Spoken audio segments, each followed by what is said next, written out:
আজকে আমাদের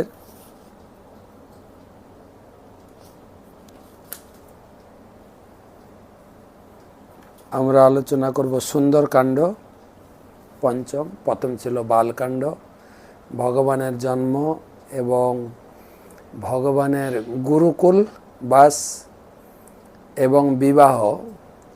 তারপরে আমরা এসছি অযোধ্যা কাণ্ডে। দ্বিতীয় কাণ্ড হচ্ছে অযোধ্যা। অযোধ্যা কাণ্ডের পরে ভগবান চলে গেলেন বনবাস, যেটাকে বলে অরণ্যকাণ্ড। অরণ্যকাণ্ডে সীতা হরণ হয়েছে। তো ভগবান রামচন্দ্র লক্ষ্মণ সীতার খোঁজে ঘুরতে ঘুরতে কিষ্কিন্ধা নগরীতে পৌঁছেছেন, কিষ্কিন্ধা কাণ্ড। এবং ওখান থেকে কিষ্কিন্ধাতে সুগ্রীব, বালি সুগ্রীবের সঙ্গে মিত্রতা স্থাপন হয়েছে। সুগ্রীবের সেক্রেটারি হনুমান, তাদের ভিতরে মিটিং হচ্ছে। যে সীতা আছেন শ্রীলঙ্কাতে, তো কে খোঁজ নিয়ে আসবে। তো সেখানে ভয়ঙ্কর শক্তিমান এবং পরম বুদ্ধিমান হনুমানকে পাঠানো হবে। তো হনুমানকে পাঠানো হবে, হনুমান সীতার খোঁজ নিয়ে আসবেন। কিন্তু হনুমান যে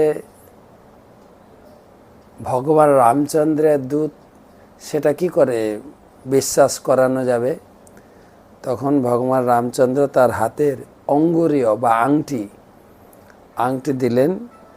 সেই হনুমান এত বড় শক্তিশালী, এক লাফে পুরো সমুদ্র পেরিয়ে লঙ্কায় যাচ্ছেন আকাশে উঠতে উঠতে। তো সেই বর্ণনা এই সুন্দরকাণ্ডতে হনুমানকে পাঠানো হয়েছে। ভগবান তার নিজের অঙ্গুরি দিয়ে পাঠিয়েছেন শ্রীলঙ্কা। হনুমান লঙ্কার উপরে আকাশে উড়ে উড়ে দেখছেন লঙ্কাটা কি সুন্দর। আমরা শুনেছি না, লঙ্কাটা কি দিয়ে মোড়া ছিল? সোনা দিয়ে। রাবণ সোনা দিয়ে লঙ্কা নগরী বানিয়েছিলেন। জানেন, এখনো লঙ্কার নাম রয়েছে লঙ্কাই, শ্রীলঙ্কা। কিন্তু সোনার নগরী আছে কিনা খুঁজতে হবে। আর আমাদের যে অভ্যাস, সোনা দেখলে তো নিয়ে পালাবো, সেই জন্য আর সোনার নগরী নয়, এখন বালি আর পাথরের নগরী হয়ে গেছে। আমাদের ইস্কনের মন্দির আছে দুখানা শ্রীলঙ্কাতে। তো সেই লঙ্কা নগরী উপর থেকে হনুমান দেখছেন, সাজানো গোছানো এবং অত্যন্ত সুন্দর। তো হনুমানকে উপরে থাকতে দেন। এখন আমরা একটু আলোচনা করি। রাবণ হনুমানকে আকাশে রাখেন, একটু উড়ে উড়ে দেখুক এখন, তাই না? রাবণ তো রাক্ষস ছিলেন। আমাদের যখন ছোটবেলায় আমরা 7-এ উঠি, তখন আমাদের সংস্কৃত পড়েছিলাম। 7-8 দু ক্লাসে সংস্কৃত পড়েছি। তখন একটা সংস্কৃত শ্লোক চাণক্য পণ্ডিতের শিখতাম। অতি দর্পে হত লঙ্কা, অতি মানে চ কৌরবা। তারপরে অতি দানে বলিবদ্ধ সর্বম অতি গর্হিতম। সব কিছু না, অতি জিনিসটা ভালো নয়। রাবণের মেন ছিল দর্প, অহংকার। আমি সব কিছু, আমার মতো এইরকম প্রাসাদ আর কোথাও নেই। অতি দর্পে। আর হনুমান সেই দর্প ভাঙচুর করে লঙ্কা জ্বালিয়ে দেবেন। অতি দর্পে হত লঙ্কা, অতি মানে। কৌরবরা অতি মানি হয়ে গেছিলেন, তাদেরও গেছে সংসারটা।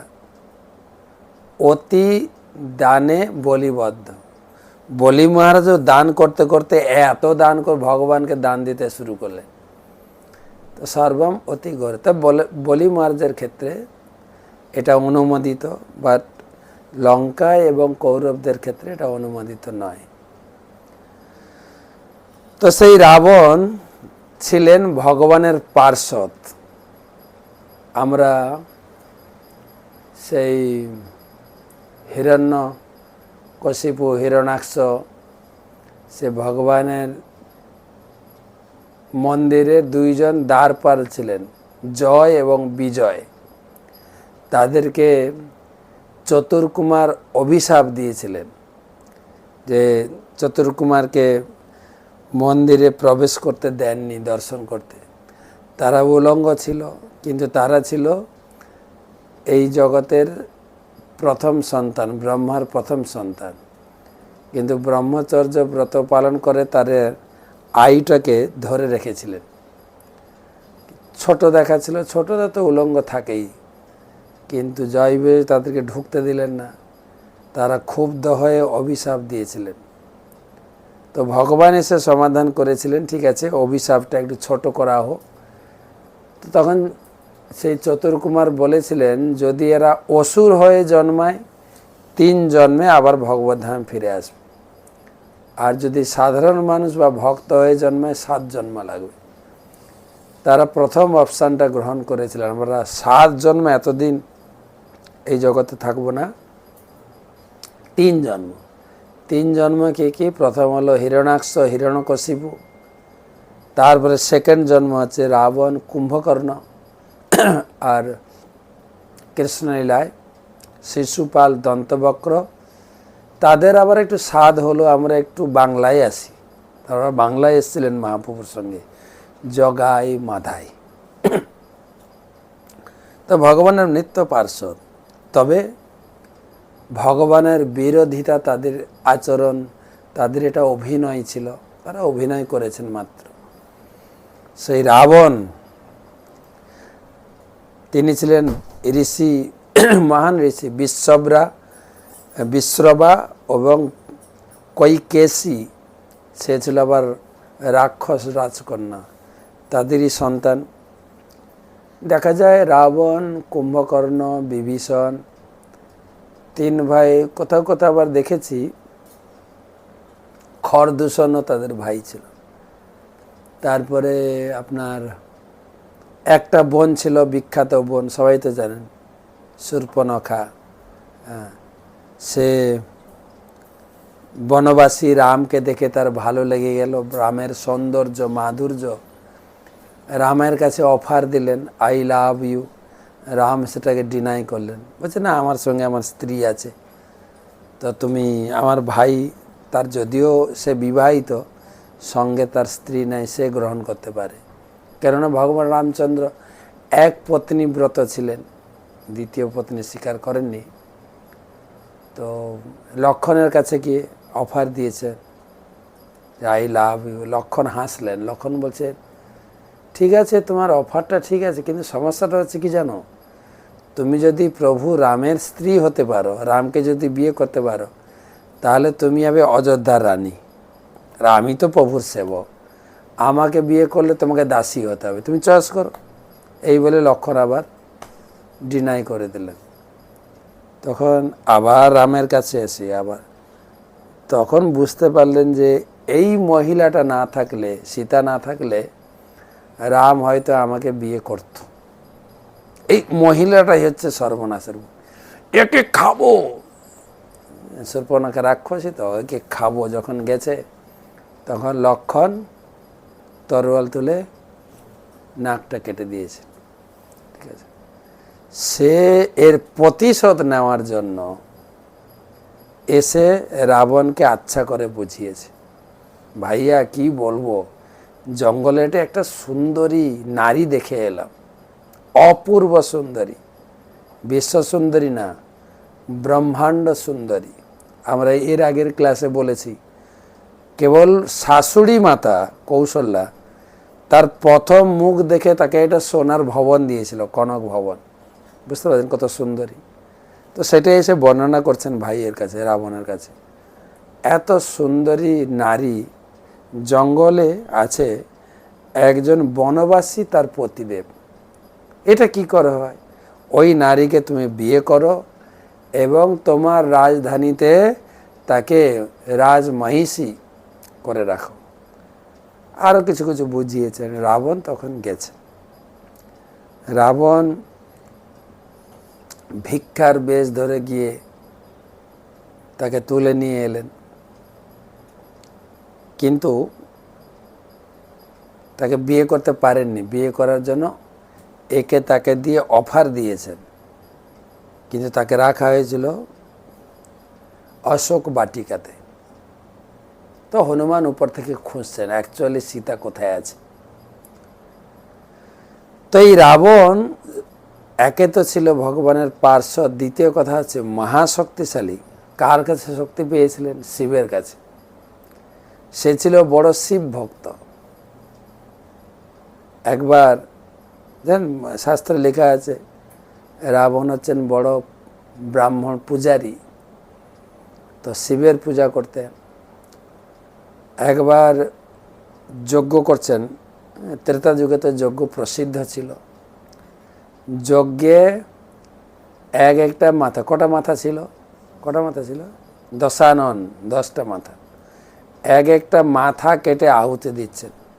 একদম নিজের মাথা কেটে স্বাহা ইদম শিবায় ইদং নমঃ আহুতি দিচ্ছেন।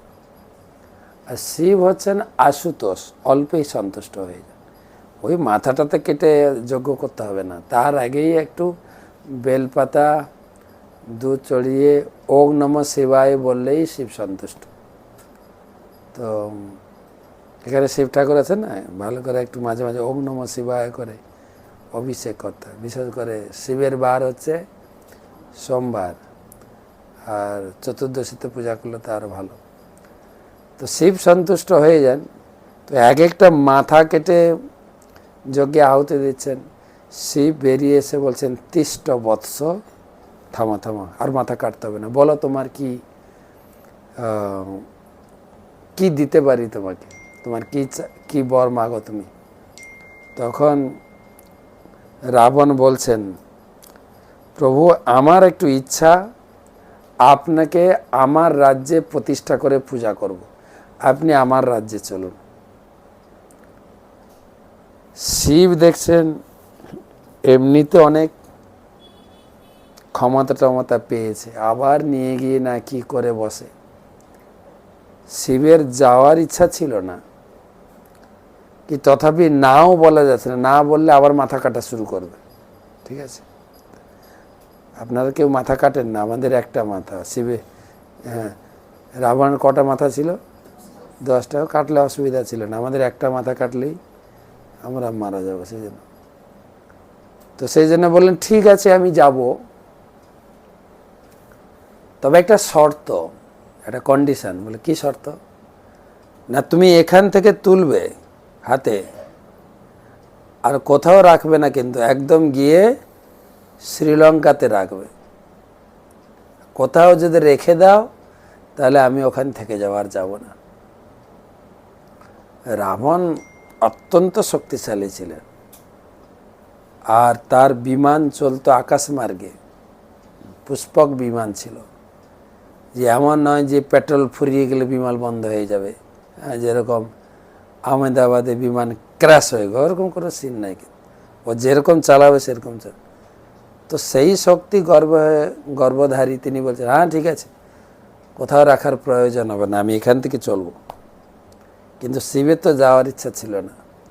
শিবলিঙ্গকে হাতে তুলেছেন, হাতে তুলে আকাশে উঠতে উঠতে যাচ্ছে। শিবের ইচ্ছা হয়ে গেল আমি ভারত ছেড়ে যাব না, আমি শ্রীলঙ্কা যাব না।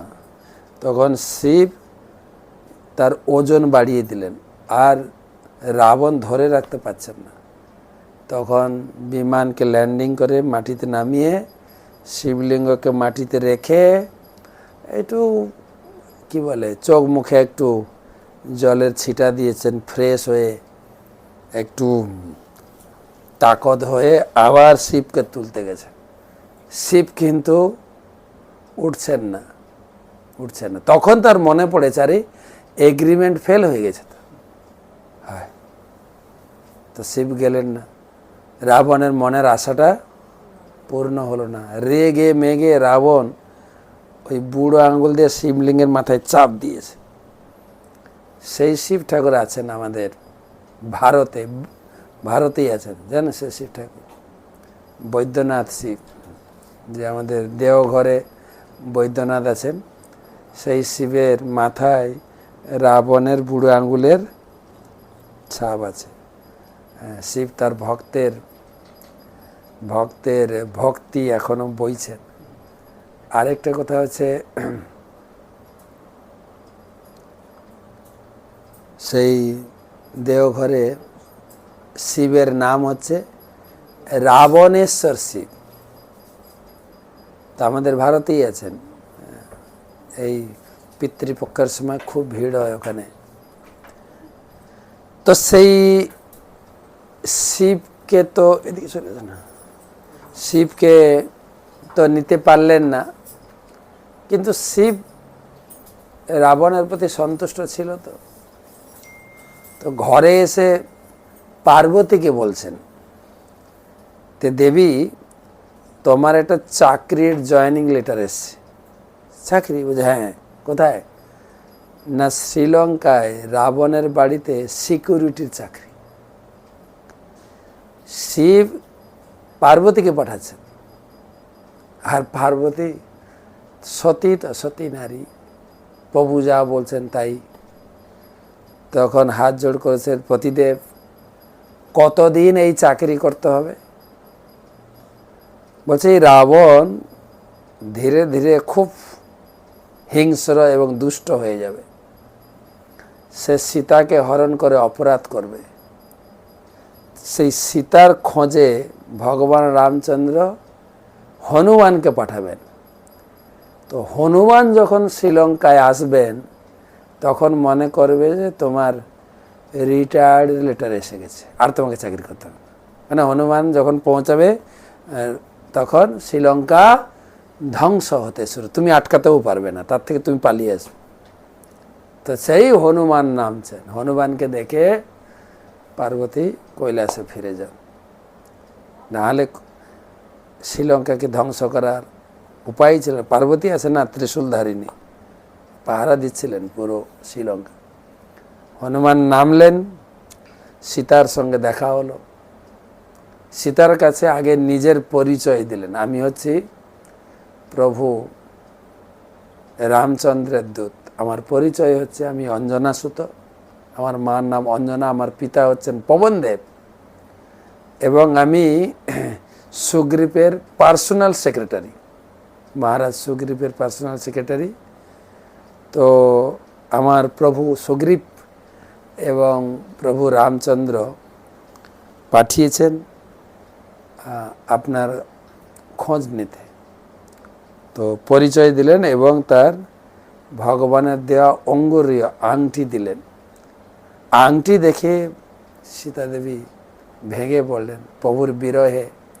যে সীতাদেবী ঘরে থাকতে পারেননি, বনবাস তো হয়েছিল প্রভু রামচন্দ্রের, সীতার হয়নি। তো আমি প্রথম এপিসোডে বলেছি, কিন্তু সীতাদেবী স্বেচ্ছায় তিনি প্রভু রামচন্দ্রের সঙ্গে গেছেন, বায়না ধরলেন আমি যাব।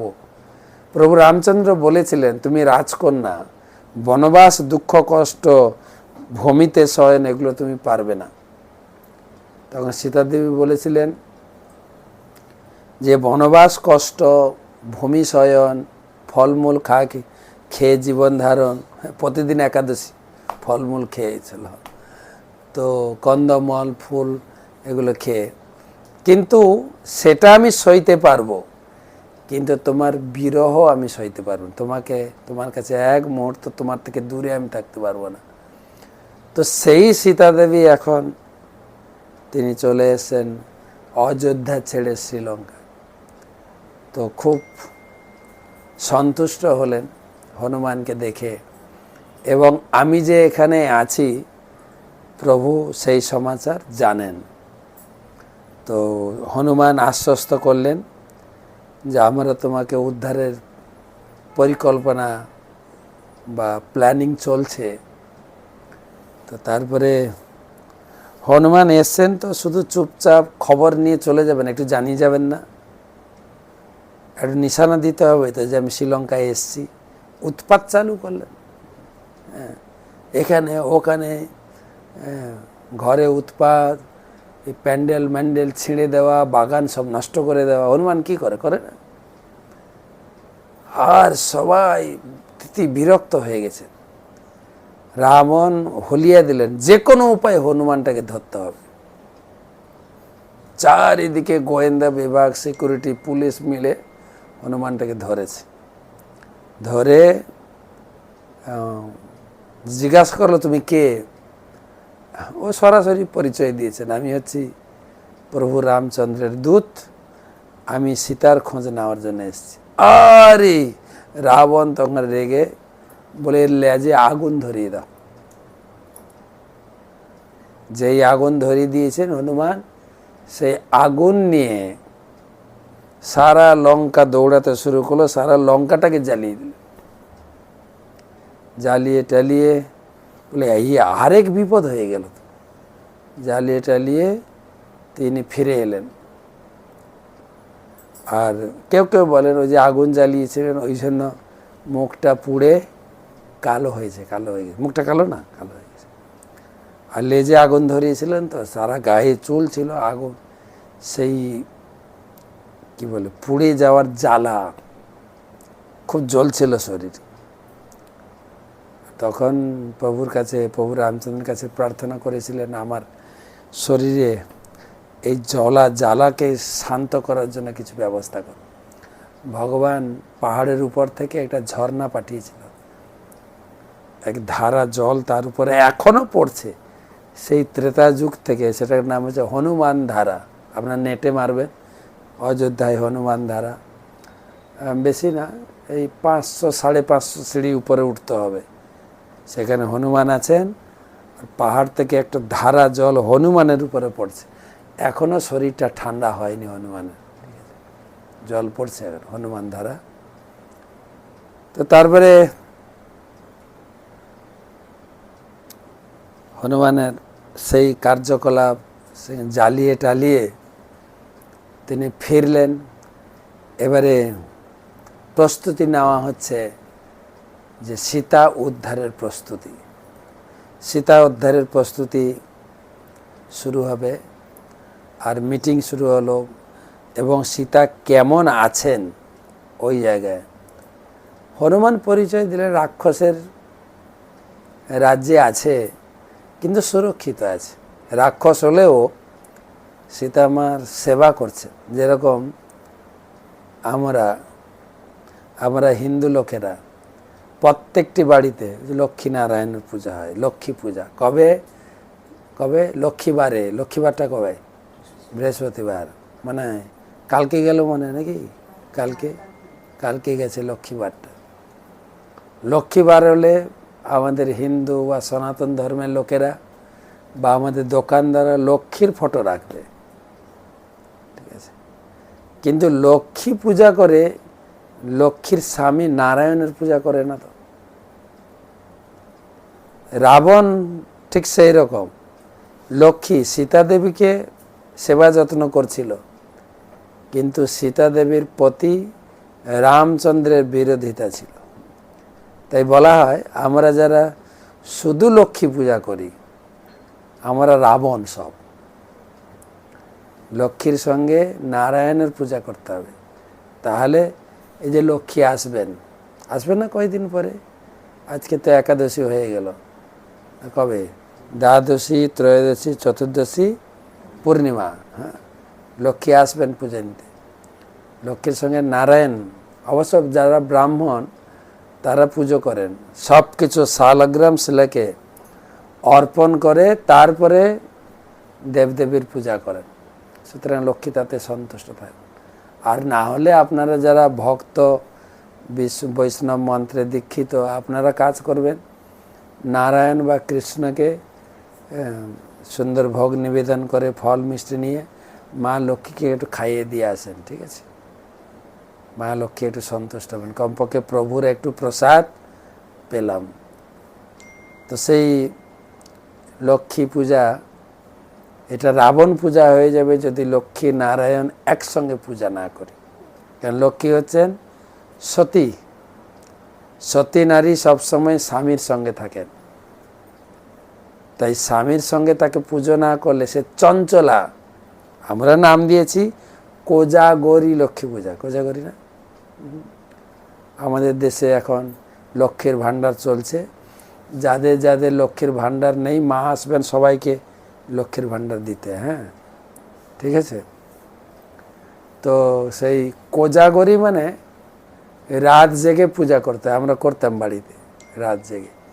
আর কত প্রকারের খাওয়া দাওয়া ছিল কিন্তু। তার ভিতরে একটা খাওয়ার আমার মনে আছে, তাল শাঁস। তাল আপনারা খেয়ে বীজটাকে মাটিতে পুঁতে রেখেছেন না, ওটা শাঁস বেরোবে, হেভি টেস্টি কিন্তু। সেই একটা হচ্ছে বীজ হওয়ার আগে একটা তাল শাঁস আছে, যেটা কি নরম নরম, আর এটা হবে বীজের ভিতরে একটা শাঁস বেরোবে মিষ্টি। তো সেই লক্ষ্যে আসছেন। যাই হোক, যেটা আমার আলোচনা ছিল, সীতা দেবী, রাবণজি তার রাজ্যে সীতাকে নিয়ে ভালো সেবা শুশ্রূষা করছেন, মাঝে মাঝে অফার দিচ্ছেন, ওই বনবাসী স্বামীটাকে ছেড়ে আমি রাজা, আমি অফার দিচ্ছি, অফারটা স্বীকার করো। তো অফার এখনো পর্যন্ত স্বীকার হয়নি। রাবণ তো রেগেও যায়নি, অনেক লোক লাগিয়েছেন, অনেক মহিলাকে লাগিয়েছেন, বুঝাও, পরে যেন স্বীকার করে যায়, তাকে আমি মন্দোদরীকে বাদ দিয়ে আমার সিংহাসনে বাঁ দিকে তাকেই বসাবো, অনেক অফার দিয়েছে। তো এদিকে হনুমান ফিরে এসে সীতার সমস্ত সমাচার দিলেন। তারপরে সে শ্রীলঙ্কার পরিস্থিতি একটু জানাল, এবং আমি একটু ইঙ্গিত দিয়ে এসছি আমরা কি করতে চলেছি। বলে কি করতে চলেছি? আগুন ধরিয়ে এসছি, পুরো লঙ্কাতে আগুন ধরিয়ে এসছি। তো সেই বাকিটা এবারে কি মিটিং হলো, কিভাবে সীতা উদ্ধার হলো, তার জন্য পরের পর্ব, পরের কাণ্ড, লঙ্কা কাণ্ডের জন্য অপেক্ষা করতে হবে। তো বেশি দিন অপেক্ষা করতে হবে, কালকে লঙ্কা কাণ্ডটা শোনাবো। আজকে থাকলো সুন্দর কাণ্ড।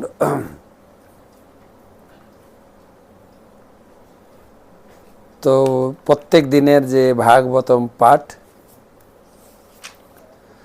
নমঃ বিষ্ণুপাদায় কৃষ্ণপৃষ্ঠায় ভূতলে শ্রীমতে জয়পতাকা স্বামী নীতি নামিনে নমঃ আচার্যপাদায় নিতাই কৃপা প্রদায়িনে গৌরকথা ধামোদায় নগর গ্রাম তারিণে নমঃ বিষ্ণুপাদায় কৃষ্ণপৃষ্ঠায় ভূতলে শ্রীমতে ভক্তিবেদান্ত স্বামী নীতি নামিনে নমস্তে সারস্বতী দেবে গৌরবাণী প্রচারিণে निर्विशेष शून्यवादी पाश्चात्य तमादिदेवं करुणानिधानं तमालवर्णं सुहितावतारम् अपार संसार समुद्र सेतुं भजामहे भागवत स्वरूपम। ग्रंथरा श्रीमद् भागवतम महापुराण पंचम स्कंद एकविंशति अध्यायेर चतुर्दश श्लोक থেকে আলোচনা। সূর্যের গতি বর্ণনা আমরা আলোচনা করছি। সূর্য পূর্ব দিগন্তে উদিত হয়ে পশ্চিম দিগন্তে অস্ত যায়, এটা হচ্ছে ভূগোল, গোলাকার। কখনো আমাদের এখানে এখন চলছে রাত্রি, অন্য গোলার্ধে পুরো অপোজিট, এখন যেরকম 8টা ওখানে হয়ে যাবে 8টা দিনের বেলা, আবার কোনো গোলার্ধে কম বেশি। এই সব কিছু সূর্যের গতিবিধি। তারপরে দুটো পক্ষ, তারপরে হচ্ছে দুটো অয়ন, উত্তরায়ণ এবং দক্ষিণায়ন, এ সমস্ত আলোচনা হয়েছে। এখন অল্প কয়টা শ্লোক বাকি আছে। তস্মিন নক্ষে কৃতমূল দ্বিতীয় খন্তর্যমানেন সম্মিত তৈলযন্ত্রাক্ষবৎ ধ্রুবে কৃত পরিভাগঃ।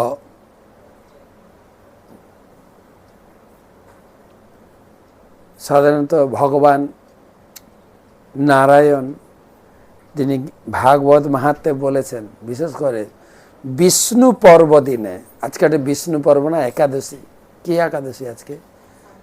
পাশাঙ্কুশা বা পাপাঙ্কুশা একাদশী বলে, পাপাঙ্কুশা পাশাঙ্কুশা। বলছে যত ব্রত আছে তার ভিতরে একাদশী ব্রতের মতো আর নাই। তো সেই একাদশী ব্রতে ভাগবতম পড়তেই হয়। ভাগবতম পড়লে ভগবান খুব সন্তুষ্ট হন। এই ভাগবতমের তো শ্লোক সব গদ্যে আকারে আছে, না হলে একটা শ্লোক উচ্চারণ করতে পারতেন।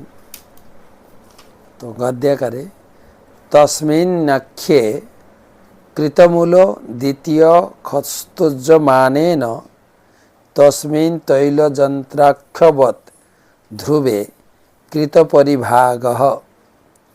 অনুবাদ: তৈল নিষ্কাশন যন্ত্রের অক্ষের মতো প্রথম অক্ষরটি দ্বিতীয় অক্ষের সঙ্গে যুক্ত, যার দৈর্ঘ্য প্রথম অক্ষরটির 1/4।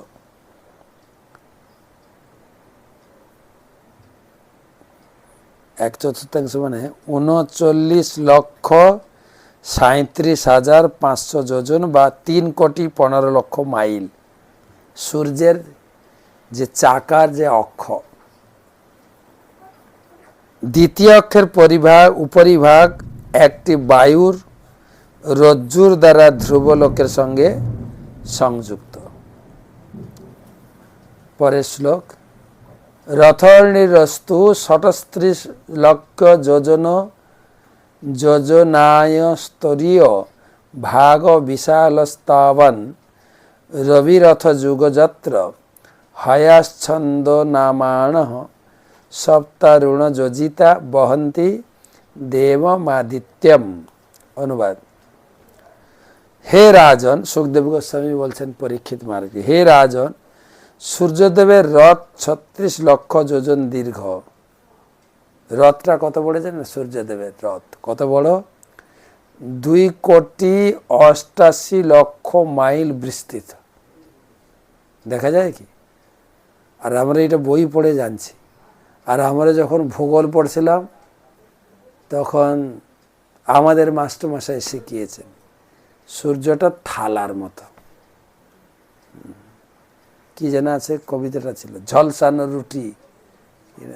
হ্যাঁ, এই ঝলসানো রুটি বলে একটা কথা আছে আমার মনে হয়। চাঁদের জন্য, সূর্য না।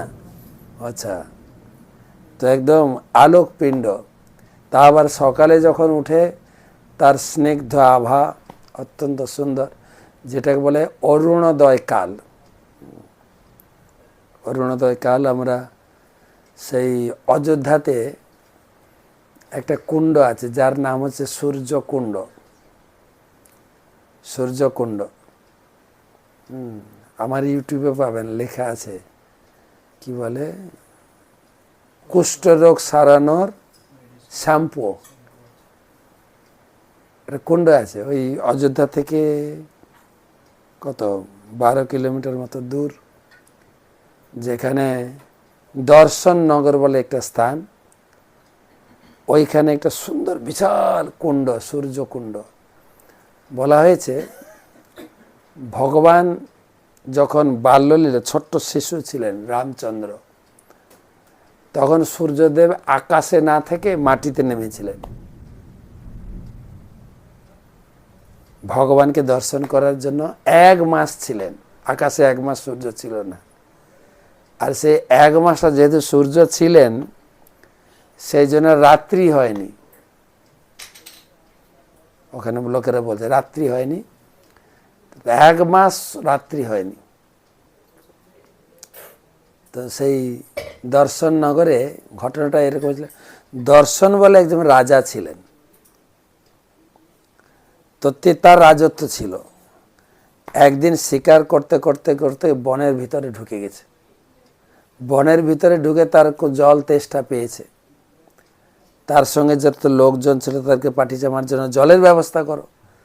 এখন যেরকম যেখানে সেখানে জল পাওয়া যায়, তারপরে টাকা দিলেই বোতল, ওরকম ছিল না আগে। কিন্তু জঙ্গলের ভিতরে কোথায় জল পাবে? একটা জায়গায় ছোট একটা গর্তে কিছু নোংরা জল ছিল, ঠিক আছে, সেই জল নিয়ে এসছে। আর এত জল তেষ্টা পেয়েছিল, সে জল দিয়েছেন, তো জল একটু একটু গায়ে পড়েছে। রাজার গায়ে ছিল কুষ্ঠরোগ, শ্বেতকুষ্ঠ। যেখানে যেখানে জল পড়েছে কুষ্ঠরোগ একদম সুস্থ হয়ে গেছে। রাজা অবাক হয়ে গেলেন, আমার রাজ্যে এরকম একটা জায়গা আছে। রাত্রে সূর্যদেব স্বপ্ন দিয়েছেন যে এই জঙ্গলটা তুমি কেটে তুমি একটা সুন্দর দিঘি বা কুণ্ড বানাও। তো রাজা তার জীবনে প্রয়াস করেছেন, পারেননি। হলিয়া দিয়েছেন যে কুণ্ড খনন হবে। তো আজ থেকে 400 বছর আগের ঘটনা। তো এই রাজা দর্শনের কুণ্ডটা করেছিলেন। সূর্যদেব এসেছিলেন ভগবান রামচন্দ্রের জন্মের সময়, ওই জায়গায় এসেছিলেন। তো খনন কমপ্লিট করতে পারলেন না। তারপরে রাজ্য সরকার পরে চেষ্টা করেছেন, পারেনি। তারপর কেন্দ্র সরকারও যোগ হলো, পারেনি। ওরা বলছে, তার বর্তমান যে উত্তরপ্রদেশের মুখ্যমন্ত্রী যোগী আদিত্যনাথ যোগী, তিনি এই গত 4 বছর দিন রাত কঠোর পরিশ্রমে কুণ্ডটা তৈরি, সুন্দর কুণ্ড তৈরি করেছে, যেখানে 12টি ঘাট বানানো হয়েছে। আর জল অতীব সুন্দর। যখন কুণ্ড খনন করা হয় তখন সূর্যদেবের মূর্তি পাওয়া গেছে। সূর্যদেবের রথ, 7টি ঘোড়া এবং সূর্যদেব বসে আছেন। আর সূর্যদেবের ড্রাইভার হচ্ছেন, বাহন হচ্ছেন অরুণ দেব। অরুণ, পুরী গেছেন না? পুরীর সামনে কি স্তম্ভ আছে? অরুণ স্তম্ভ। ওই স্তম্ভটা ছিল কোণারকে, সূর্য মন্দির ছিল। তো সেই স্তম্ভ, হ্যাঁ, অরুণ দেবের সেই মূর্তি এখনো আছে। তো ওখানে যে ব্রাহ্মণ আমাদের বুঝাচ্ছিলেন, তিনি বলছিলেন যে এটা আমার চোখে দেখা, অনেক লোককে দেখেছি, এই কুষ্ঠরোগ ভালো হয় না, অনেক ডাক্তার চিকিৎসা, শরীর কেমন বিকৃতি হয়ে গেছে, এই জলে স্নান করে সুস্থ হয়। সূর্যদেব হচ্ছে রোগ প্রতিষেধক। ডাক্তারও বলে সূর্যের রৌদ্রেতে একটু খাটবো, বিশেষ করে যখন ছোট্ট শিশু মায়ের কোলে থাকে, বলে সকালকার রৌদ্রে আপনি একটু রৌদ্রে আমাদের ঘরোয়া ভাষা ছিল সেঁকে নেবেন, একটু ভালো ভাষায় বলবেন সানবাত, এখন নতুন নাম হয়েছে। হ্যাঁ, সূর্য রশ্মিতে স্নান করাবেন বাচ্চাকে, তাহলে কি হবে? সালোক সংশ্লেষ প্রক্রিয়া, ভিটামিন বাড়বে। এই সূর্যদেব, তো সেই সূর্যদেব তিনি তার এত বড় রথ নিয়ে তিনি আমাদের পূর্ব দিক থেকে উঠে পশ্চিম দিকে যাচ্ছেন, রথে খুব স্পিডে যাচ্ছেন। তো তার সেই রথ কত যোজন দীর্ঘ ছিল? 2,88 মাইল দীর্ঘ রথ। রথের অশ্বগুলির নামকরণ হয়েছে গায়ত্রী আদি বৈদিক ছন্দের নাম অনুসারে। অরুণ দেব সেই অশ্বদের 9 লক্ষ যোজন দীর্ঘ রথের জোয়ালে সঙ্গে যুক্ত করেছেন। সেই রথের নিরন্তন সূর্যদেবকে বহন করে। কে বহন করে? অরুণ দেব। তো এই যে 7টা ঘোড়া সূর্যদেবের রথের, 7টা ঘোড়া আছে না, আমাদের গানের বা এই সংস্কৃত শ্লোকের 7টা ছন্দ। গায়ত্রী চ বৃহৎ তীক্ষ্ণ জগতি ত্রিষ্টুপে চ অনুষ্টুপ পংক্তি রিক্তু স্বাচ্ছন্দাংশী হরয়ে রবে। গায়ত্রী চন্দ্র, যারা গায়ত্রী মন্ত্র জপ করে, বৃহতি, উশিক, জগতি, ত্রিষ্টুপ, অনুষ্টুপ এবং পংক্তি। যেরকম গীতার একটা শ্লোক যদি মনে করেন, ধর্মক্ষেত্রে কুরুক্ষেত্রে সমবেতা যুজুৎসব মামকা পাণ্ডবাশ্চৈব কিম কুর্বত সন। এটাকে বলে অনুষ্টুপ ছন্দ, ত্রিষ্টুপ, যেগুলো আরেকটু লম্বা শ্লোক।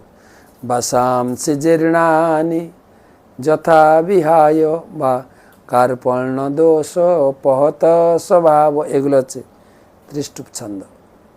এই ছন্দ সূর্যদেবের রথের চাকা থেকে এসেছে। আবার ভাগবতমের শ্লোকের ছন্দ আলাদা।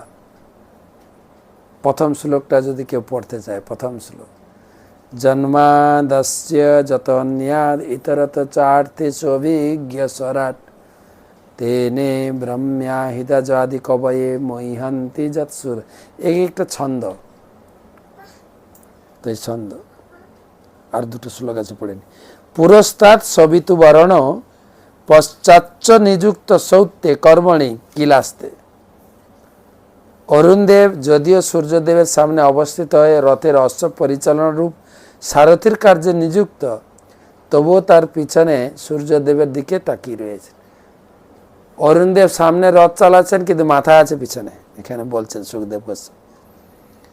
তথা বালখিল্যা ঋষয় অঙ্গুষ্ঠ পর্বমাত্রা ষষ্ঠী সহস্রাণী পুরত সূর্যম সুক্ত বাকায় নিযুক্তা সংস্তুবন্তী। অঙ্গুষ্ঠ পরিমাণ 60,000 বালখিল্য ঋষি সূর্যদেবের সম্মুখে স্তুতি বাক্যে তার স্তব করছেন। বালখিল্য ঋষি, তাদের সংখ্যা হচ্ছে 60,000। তথান্যে চ ঋষয় গন্ধর্বা অপ্সর নাগা গ্রামাণ জাতুধানা দেব ইত্যকৈকশ গণা সপ্ত চতুর্দশ মাসি মাসি ভগবন্তম সূর্যমাত্মানম নানানামানম পৃথং নানানামান পৃথক কর্মভিদর্দংশ উপাসতে। তেমনি অন্য 14 জন ঋষি, গন্ধর্ব, অপ্সরা, নাগ, যক্ষ, রাক্ষস ও দেবতা 2 জন করে 7 ভাগে বিভক্ত হয়ে প্রতি মাসে পৃথক পৃথক নাম ধারণ করে বিভিন্ন কর্মের দ্বারা বিভিন্ন নামধারী সূর্যদেবের আরাধনা করা। আমাদেরও সূর্যদেবের আরাধনা করা উচিত। আগেকার দিনে আমাদের পরিবারে যে সমস্ত পূর্বজরা ছিলেন, সবাই নদীতে পুকুরে গিয়ে স্নান করে সূর্যদেবকে প্রণাম করতেন। আর কি করতেন? জল অর্পণ করতেন। এটা হচ্ছে বিধি। কেননা সূর্যদেব হচ্ছেন ভগবানের প্রকাশ। সূর্য নারায়ণ, সূর্য হচ্ছেন ভগবানের এক চক্ষু, চন্দ্র হচ্ছেন একটা চক্ষু। ব্রহ্মাজি বলেছেন যচ্চক্ষুরেষু সবিতা সকল গ্রহাণাম রাজা সমস্ত সুরমূর্তি অশেষ তেজা যৎসঙ্গয়া ভ্রমতি সংভৃত কালচক্র গোবিন্দম আদি পুরুষম তমহং ভজামি। তো সেই সূর্যদেব সকলের আরাধনা করা উচিত। সূর্যদেবকে ভগবান প্রথম ভগবদ্গীতার জ্ঞান দিয়েছিলেন। আর সূর্য উঠলে আমাদের চোখ কাজ করে। এই ধরুন রাত্রে লাইট জ্বলছে, যদি লোডশেডিং হয়ে যায় কি দেখবো? চোখ থাকতে কি দেখো? কি দেখতে পাবেন? কি চোখ থাকতে কি দেখা যাবে? অন্ধকার। ঠিক সকালে সূর্য উঠলে চোখ কাজ করে, দেখতে পাই। সূর্যের আলোকে সূর্যকে দেখা যায়। আর সেই সূর্য শক্তি সংরক্ষণ করে এই রাত্রে আমার লাইট জ্বালাচ্ছে। বৈজ্ঞানিকের ভাষায় বলে না, সমস্ত শক্তির উৎস কি? সোর্স অফ দ্য এনার্জি সূর্য। তো সেই সূর্য সম্বন্ধে আলোচনা। ঘুম থেকে উঠে সূর্যদেবের কাছে আমরা ভক্তরা বলতে পারি, আপনি হচ্ছেন ভক্তিশাস্ত্রের প্রথম স্টুডেন্ট, আপনি কৃপা করুন। ভগবান তাকে গীতা পড়িয়েছিলেন। তা আমি যেন গীতা পড়ে একটু মনে রাখতে পারি, একটু শ্লোক মুখস্থ করতে পারি, সেজন্য সূর্যদেবকে উঠে ঘুম থেকে উঠে সূর্য প্রণামটা দিয়েছেন। আগেকার দিনে লোক করতো, জল নিয়ে সূর্যকে অর্পণ করতেন আর প্রার্থনা করতেন। এখন তো নদী বা পুকুর স্নান নেই। আমি সকালে আজকে পৌঁছালাম আসানসোলে, এখন আসানসোলে আছি। হ্যাঁ, জিজ্ঞেস করলাম এটা একাদশীতে কোথাও একটু নদী টদী স্নান করেছে? বলছে আমাদের এখানে নদী টদী নেই, আমাদের নদী টদী নেই এখানে। তো নদী নেই, সব খালি কয়লা কয়লা আর কয়লা চারিদিকে। হ্যাঁ, কোল্ট নয়, গোল্ড, হ্যাঁ, ডায়মন্ড। তো সেই সূর্যদেবের পূজা করতে না গেল। আর এখনও যে প্রাণায়াম বা আমাদের এক্সারসাইজ আছে না, প্রথমে সূর্য প্রণাম, 16টা সূর্য প্রণাম আছে। হাত কীরকম ছড়াতে হবে, হাত উঠাতে হবে, প্রণাম সূর্য। সূর্যকে প্রণাম করলে ভগবান খুশি হন। লক্ষোত্তরম সা ধনব কোটি যোজন পরিমণ্ডলম ভুবলয়স্য ক্ষণেন সব্যগুত্তরম দ্বিসহস্র জনি নানি সব ভুংতে। লাস্ট শ্লোক। হে রাজন, ভূমণ্ডলে সূর্যদেব তার কক্ষপথে 9,51,00,000 যোজন পথ প্রতিক্ষণে 2000 যোজন 2 ক্রোশ বেগে অতিক্রম করেন। বাপরে, সূর্য যে ঘুরছে এত বেগে, মানে আমাদের বন্দে ভারত না খুব স্পিডে চলছে। বন্দে ভারত কত স্পিডে চলে? 100, 120, 130 আমি দেখেছি মিটার উঠে কত কিলোমিটার। আমাদের ছোটো কারেও 120-130-এ চলে, তবে এরোপ্লেন চলে 1000, 900, 700, 800 কিলোমিটার বেগে। এর বেগ আরও বেশি। মুহূর্তের মধ্যে বলছেন প্রতিক্ষণে 9,51,00,000 যোজন মাইল অতিক্রম করে। এত স্পিডে চলছেন সূর্য। তো এখানে এই অধ্যায়টা শেষ হলো।